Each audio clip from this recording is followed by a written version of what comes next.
Merci. Donc vous l'avez compris, cette ambition pour la data d'être le restaurateur du moteur de confiance, c'est une super ambition. Mais au-delà de ça, il y a également plein d'écueils à éviter et des bonnes pratiques pour permettre que ce soit possible. Et c'est là-dessus qu'on voudrait passer quelques minutes avec Sébastien.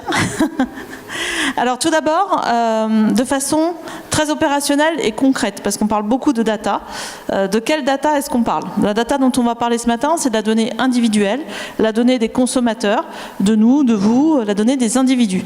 Donc il y a trois types, on les a classés en trois catégories de données, c'est un standard marché, simplement pour reposer les choses. Ce qu'on appelle first party data, donc la donnée qui provient de l'écosystème des marques.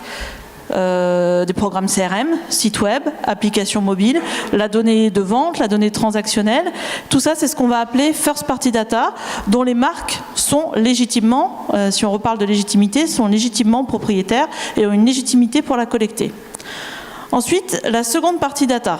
Et je tiens à y revenir parce que c'est important ensuite dans le propos qu'on va tenir. La seconde partie data, c'est de la donnée qui vient de partenariats avec d'autres marques.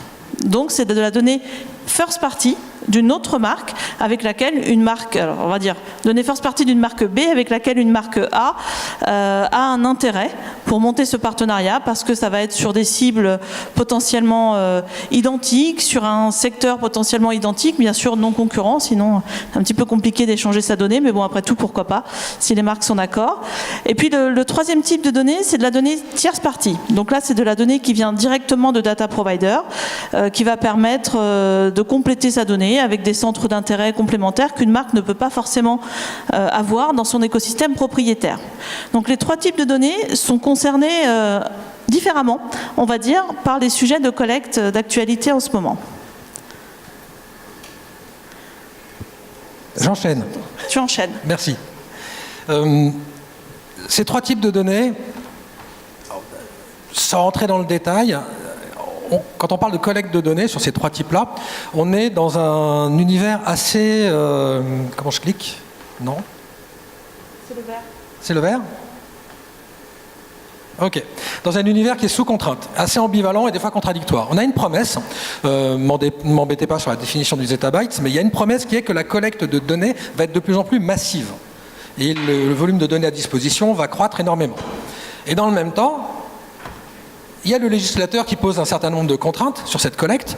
Donc nous, data analystes ou consommateurs de données, on va être un peu embêtés des fois par le législateur, même s'il fait ça à juste raison. Et puis, il y a des acteurs techno qui, eux aussi, vont monter des barrières pour nous empêcher de collecter la donnée. Alors, sur la masse de données qu'on peut collecter, il y a une extension du périmètre. J'ai tendance à penser que peut-être, de manière verticalisée, il ne sera pas possible de tout savoir sur quelqu'un. De manière verticalisée. Par contre, on en saura peut-être un petit peu sur plein d'univers différents. Un petit peu sur sa voiture, un petit peu sur sa maison, un petit peu sur ses vêtements connectés, un petit peu sur son activité digitale, un petit peu sur ses achats. Et tout ça contribue à l'extension du périmètre et l'extension du volume de données. Et puis, on a les contraintes législatives. Alors, bon, ça fait presque un an, on voit fleurir ces petits bandeaux qui, en fait, auraient dû être là depuis pas mal d'années quand même, qui nous empêchent de collecter la donnée en amont. On doit demander à l'autorisation à l'utilisateur, c'est très bien. Quand ça marche pour de vrai, c'est très très bien. Et puis, on a autre type d'acteurs qui collectent de la donnée dans la rue. La Retency, ils gèrent les écrans connectés dans le métro et ils collectent de la donnée, alors non pas en amont, ils ne demandent pas l'autorisation en amont comme sur les sites web, ils demandent l'autorisation plutôt en aval. C'est-à-dire que c'est à l'utilisateur d'aller sur le site de Retency pour dire « je veux exclure mon appareil mobile, mon téléphone, de votre collecte de données ». Voilà. Bon, c'est un peu étrange, mais c'est comme ça. On a ces contraintes législatives, mais en fait, j'ai tendance à penser qu'elles n'ont pas un énorme impact. Au mois d'octobre, au premier événement des essentiels de la data, si je ne dis pas de bêtises, Michael, tu avais énoncé ces chiffres, où en fait, la façon dont on va demander le consentement à l'utilisateur impacte énormément son acceptance, son acceptation. Et j'ai vu ça aussi également, lorsqu'une CMP, une Consent Management Platform, est bien paramétrée, le message est clair, finalement les internautes ne sont pas comment dire, ne s'oppose pas à l'obtention du consentement. Voilà. Donc finalement, j'ai tendance à penser que depuis presque un an, il n'y a pas eu de Big Bang, c'était pas dramatique cette mise en œuvre du RGPD, soit parce que ça a été bien fait, correctement expliqué lorsque l'utilisateur voit les messages qui lui sont proposés pour accepter, soit peut-être parce que ça marche pas très bien et que ça n'a pas été très bien fait, mais ça c'est un autre sujet, quoi. La menace, entre guillemets, la menace législative me paraît pas la plus importante. Le législateur détient le pouvoir, mais je pense que la prochaine menace, elle est dans les mains de ceux qui détiennent la puissance. Et la puissance, ce sont les acteurs techno. Vous avez entendu parler certainement d'Internet Tracking Prevention, côté Apple, et de l'Enhanced Tracking Protection, côté Firefox, et côté Google Chrome, pas de nouvelles, pas de nouvelles. Ce que fait Apple, c'est qu'ils ont décidé de bloquer les cookies tierce parties au bout de 24 heures. Enfin, les bloquer, les effacer, carrément. Pourquoi pas? Quand on est data analyst, les données tierce party peuvent être utiles, mais on est plutôt concerné par la donnée first party. La donnée first party va être effacée sur Safari au bout de 7 jours. Les cookies first party, soyons précis. Donc automatiquement, au bout de 7 jours, les cookies first party posés en JavaScript vont être effacés. C'est problématique en web analyse parce que ça va fausser un certain nombre d'indicateurs. Firefox embraye. Et bon, comme je le disais, Chrome, on n'a pas encore de nouvelles. J'ai tendance à penser que là, il va y avoir une petite menace, peut-être plus importante, avec plus d'impact que ce que peut y avoir le législateur. Alors pour compenser cette perte de volume potentiel qu'on va voir arriver de par les contraintes législatives et les contraintes techniques, on a 3 convictions, c'est des choses qu'on voit, qui fonctionnent au quotidien avec nos clients pour rétablir le volume de données, en tout cas pour le conserver, parce que c'est quand même une composante clé de la performance. On y en a d'autres, on les verra un petit peu plus tard. Mais pour compenser cette perte de volume, le conseil numéro 1 qu'on pourrait vous donner, c'est capitaliser sur la donnée first party. Aujourd'hui, on pourrait penser que c'est de la donnée qui existe depuis longtemps. La donnée CRM, c'est des métiers qui sont quand même assez anciens. Néanmoins, je peux vous garantir que chez la plupart des marques qu'on accompagne, on peut encore optimiser cette collecte de données. Ça veut dire multiplier les points de contact, ça veut dire collecter plus de variables, avoir une donnée qui est plus profonde, plus qualifiée, et pas forcément uniquement se contenter des newsletters ou des messages téléphoniques. Il y a tout un univers propriétaire à exploiter. Si vous avez une plateforme relationnelle, notamment, il y a des choses que vous pouvez capter en type d'information. Toutes les campagnes marketing automation, donc l'email bien sûr, mais pas uniquement, les campagnes sociales, les SMS, tout ce qui est site web, application mobile, ça c'est un peu le cas d'usage standard. Des call centers également. Il y a des applications qui se développent, qui commencent à arriver pour automatiser la captation de la voix et analyser ensuite le contenu qui a été exprimé auprès de l'opérateur de call center et puis même le sentiment qui a été exprimé par la personne. Ça pour des services après-vente ou même avant-vente d'ailleurs, ça peut être des données extrêmement intéressantes. La donnée en magasin, on parlait de retency tout à l'heure, il y a aussi une multiplication d'acteurs qui permettent de collecter de la donnée en points physiques. Alors ça peut être dans les magasins, ça peut être des événements aussi qui sont organisés, qui permettent de collecter donc les identifiants de téléphone portable des personnes qui sont rendues à cet événement.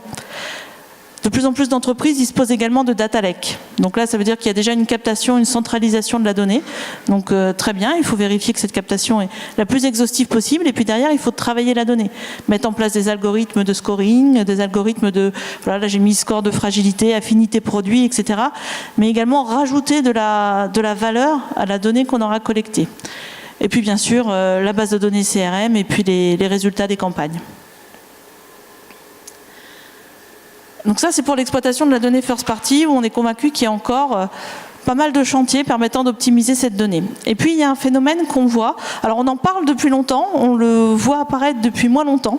Moi, je dirais depuis une petite année, on voit des acteurs, un peu plus peut-être quand même 1 an et demi, des acteurs développer de plus en plus des partenariats seconde partie, se rapprocher d'autres marques pour collecter des cibles qui pourraient leur être utiles.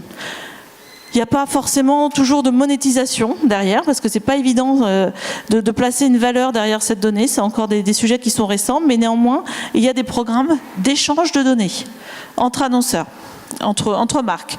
Donc c'est des démarches, j'ai identifié 6 grandes étapes. La première, bien sûr, c'est toujours et ça restera toujours de définir les objectifs et la mesure de la performance qu'on va apporter à ces partenariats. Ensuite, identifier les meilleurs partenaires. Donc, en général, nous, dans nos méthodologies, c'est grâce à des études marketing, des études de profil qui vont mettre en évidence des partenaires ou des études de parcours utilisateurs qui vont mettre en évidence des partenaires pertinents pour les marques. Et puis ensuite, recruter ces partenaires, il faut leur parler, il faut les convaincre, il faut leur dire voilà ce que ça pourrait vous apporter, voilà ce que nous on attend. Peut-être qu'on peut faire effectivement un échange, on mettrait aussi à votre disposition notre donnée. Alors bien sûr, j'ai notre donnée, c'est pas la totalité de la donnée, hein. Il faut définir ensuite les modalités, donc formaliser un accord et définir les modalités en disant je ne veux pas te passer mes données transactionnelles par exemple, on va s'arrêter à mes visiteurs sur telle page produit avec telle et telle donnée qualifiée. Donc ça, c'est des choses qui sont importante et intéressante, donc de formaliser un accord quelquefois juridique même, avec un modèle économique s'il doit y en avoir un. Et puis ensuite, il y a un déploiement technologique qui, pour le coup, reste assez simple. Alors si les acteurs sont équipés d'outils tels que des data management platforms, par exemple, ou même activent leurs données dans un univers programmatique, le setup technologique peut rester assez simple. Et puis ensuite, c'est un processus test and learn de mesure et d'optimisation entre les partenaires, entre les segments de données qui auront été utilisés et entre les cas d'usage. Voilà, ça c'est quelque chose qu'on voit de plus en plus et qui permettent réellement de combler le volume, parce que c'est vrai que la donnée first party est une donnée qui est souvent extrêmement qualifiée mais qui peut avoir un volume assez faible.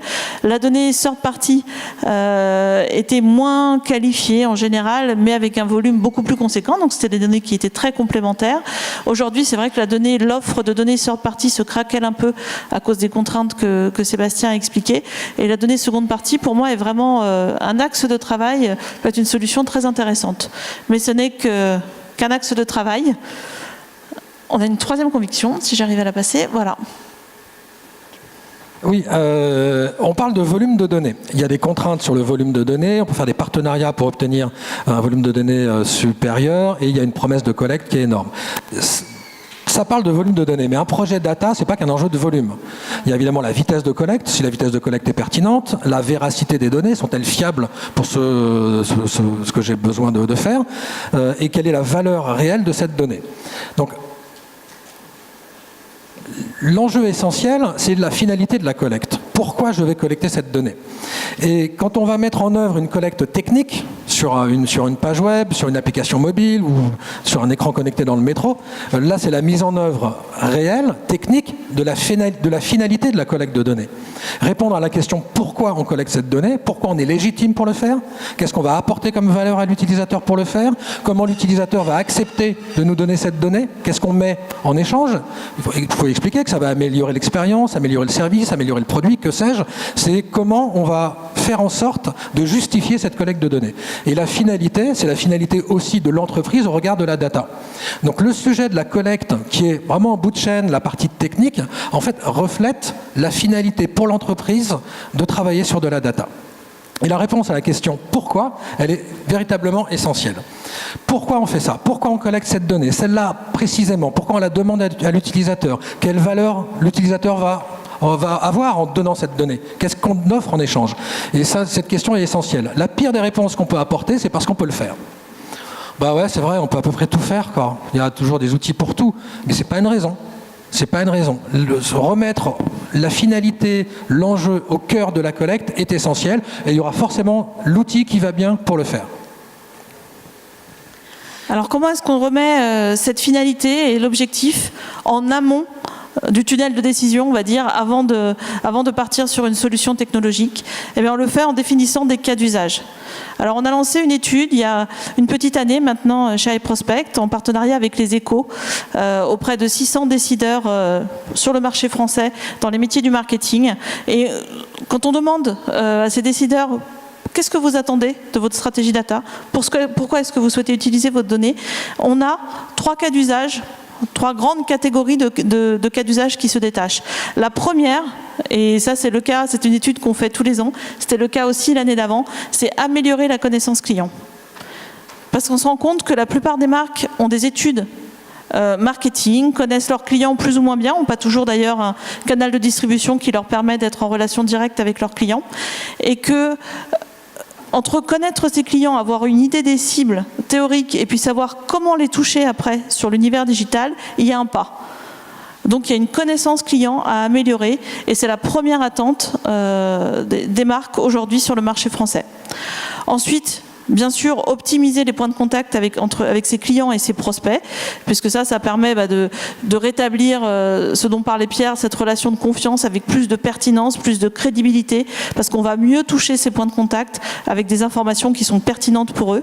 Et puis, la troisième, et qui est un peu une conséquence finalement des deux autres, c'est maximiser la performance digitale, donc la performance média bien sûr, mais également la performance CRM, avec des objectifs marketing propres au CRM. Et en termes de méthodologie, comment est-ce qu'on va construire ces cas d'usage? Alors on a une méthodologie assez simple, en 6 étapes, qui replace l'objectif marketing en amont du tunnel de décision. Première étape, définir ses grands objectifs marketing. Est-ce que ça va être acquérir de nouveaux clients? Est-ce que ça va être augmenter mon panier moyen, générer du réachat par exemple? Choisir ses grands objectifs marketing. Tout de suite derrière, fixer le KPI. Alors, le KPI, je dis bien le KPI, un KPI par objectif marketing, d'efficacité. Comment est-ce que je vais mesurer l'efficacité de mes cas d'usage? Ensuite, à quelle cible est-ce que je vais m'adresser? Avec quel scénario? Par exemple, toucher les gens qui ont visité telle page produit avec un message personnalisé parce qu'ils sont allés ils ont montré un centre d'intérêt pour tel produit. Ça, c'est un scénario, ça s'adresse à une cible. Sur quel canal d'activation est-ce que je vais toucher ces gens? Alors ça peut être par exemple des gens qui sont clients d'un autre produit, qui visitent une page sur un produit supplémentaire, ceux-là je pourrais les adresser en CRM. Ou alors si c'est des prospects, j'ai pas encore leur adresse email, j'ai pas encore de moyens de marketing direct, je vais les toucher en médias. Voilà, quel est le canal d'activation que je vais toucher, que je vais activer, pardon. Et puis ensuite, et seulement ensuite à la fin, comment je vais faire? Quels sont les outils? Mais pas uniquement quels sont les outils, quels sont aussi les process que je vais mettre en place et quelle gouvernance je vais mettre en place pour ces cas d'usage. Voilà, ça pour nous, ça apporte plus de valeur, on va dire, que le volume de données à proprement parler. C'est des choses qui ne sont pas encore faites systématiquement ou qui ne sont pas encore faites de façon industrielle, on va dire, chez la plupart des entreprises. Alors voilà, j'ai mon dernier point, je l'ai déjà dit. Donc pour terminer, finalement, c'est à ce moment-là, une fois qu'on a tout défini, ces 6 étapes et les outils, qu'on va se poser la question, tiens, je veux toucher les gens qui ont marqué un centre d'intérêt pour mon produit X, l'exemple que j'avais pris. Comment je vais identifier ces gens? Je vais aller voir sur l'appli mobile les gens qui ont, par exemple, mis le produit dans leur panier et qui l'ont abandonné. Sur le site web, les gens qui ont visité la page produit. Dans mes boutiques en magasin, puisque maintenant c'est possible, aller voir les gens qui sont allés dans le rayon approprié, le rayon dédié sur ce produit. Et je vais consolider toutes ces données-là. Et c'est uniquement à ce moment-là et à la fin qu'on va identifier les données à collecter. D'ailleurs, je dis que c'est une bonne pratique, mais c'est aussi de plus en plus une contrainte réglementaire, puisque le RGPD impose de ne pas surcollecter de données et de ne collecter que la donnée qui est pertinente pour un cas d'usage donné. Et sur cette partie-là, ici, quand on va collecter la donnée, c'est la partie qui n'est pas drôle. C'est technique, c'est pénible, il faut brancher les tuyaux. Alors des fois, on peut appeler ça du data engineering, pour faire joli. C'est de la plomberie, mais il faut que ça marche pour de vrai. Donc tout ce qui a été décidé en amont, les enjeux, la finalité, bien s'insérer dans la stratégie globale de l'entreprise sur la data, à la fin, ça doit s'exprimer 9 fois sur 10 avec un petit bout de code JavaScript. Ce petit bout de code JavaScript, il porte sur ses petites épaules l'intégralité du process, l'intégralité de la finalité et des enjeux pour l'entreprise. C'est un petit bout de JavaScript à la fin posé sur une page. Et si ce petit bout de JavaScript il n'est pas fait correctement, tout s'effondre. Et ça ne marche plus comme on avait l'intention de le faire fonctionner. Donc, en résumé, vas-y, je te laisse faire le résumé. Donc en résumé, ce qu'on s'est dit comme bonne pratique, première étape, définir les objectifs. Deuxième étape, mesurer les enjeux, les KPI. Identifier ces cas d'usage. Ça peut être des cas d'usage, on va commencer par 3-4 cas d'usage prioritaires, les grands cas d'usage, peut-être ceux qui ont plus de chances de marcher pour lancer un processus vertueux. Et puis ensuite, identifier tout un catalogue de cas d'usage. Et puis finalement, à la fin du processus, identifier la donnée pertinente à collecter et puis déployer ce petit code JavaScript. Est-ce que vous avez des questions? Oui. Aude, une question? Donc je travaille chez IP Data Consulting. En fait, j'aurais juste complété avec effectivement la définition des des enjeux marketing sur les cas d'usage. En fait, ce qui est intéressant aussi pour nous, c'est de travailler avec d'autres métiers et pas uniquement le marketing et le média. Quand on construit effectivement ces cas d'usage, souvent on le fait au travers d'ateliers. Donc on anime, voire qu'on co-anime effectivement avec l'entreprise. On a souvent un sponsor d'ailleurs au comité exécutif de l'entreprise qui nous aide justement à bien adresser le sujet et de pouvoir bien le déployer au travers de tous les métiers. Et en fait, là aujourd'hui, ce que je trouve hyper intéressant, c'est qu'on a eu l'occasion par exemple de mener des missions pour les services après-vente, pour notamment bien comprendre quels sont voilà, les points painful dans le cadre du suivi des clients, etc. Voire même de transmettre déjà la connaissance client au SAV, parce que souvent c'est un métier qui est en silo, malheureusement, du reste du marketing. Donc voilà, en fait, c'est vraiment aussi essayer de créer quelque chose pour l'ensemble des métiers, ou plusieurs métiers, et pas uniquement la communication et le média. Tout à fait, précision importante. Est-ce que vous avez des questions sinon par rapport à ça, à ces enjeux de collecte et à ces méthodologies pour bien identifier la donnée? Une question? Ouais, je t'amène le micro.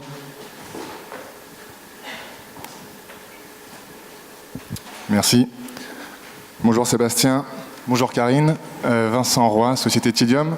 J'avais une question sur votre dernier slide. Est-ce qu'on pourrait se remettre dessus? Donc définir les objectifs, mesurer les enjeux, identifier les cas d'usage et collecter la donnée pertinente. En phase numéro 4, collecter la donnée pertinente, est-ce que ce n'est pas quelque chose qu'on devrait mettre au préalable, savoir quel type de données on va collecter? Ouais, bonne question, je comprends la question. En fait, je pense ce qui est important, c'est de mettre en place les outils permettant la collecte. D'accord? Et en plus, ce sont des outils qui vont vivre. Parce que les sites web, les applis mobiles, l'écosystème évolue. Donc il faut mettre en place une maintenance de ces outils et il faut déployer un bon socle de collecte. Tu as parfaitement raison. Mais après, dans la collecte effective, tu es bien placé pour le savoir chez Tidium, on ne passe pas forcément tous les paramètres possibles et toutes les données possibles aux tags qui vont collecter. Si c'est dans une DMP, un data lake, une base CRM, etc., quelle que soit la base de données centralisée, on ne va pas systématiquement tout passer. On va poser des conditions. Donc il faut le socle qui permette de le faire. Oui, mais il ne faut pas forcément l'activer. D'accord. En continu, en fil rouge, je veux dire. D'où quatrième position, ouais. Très clair, merci.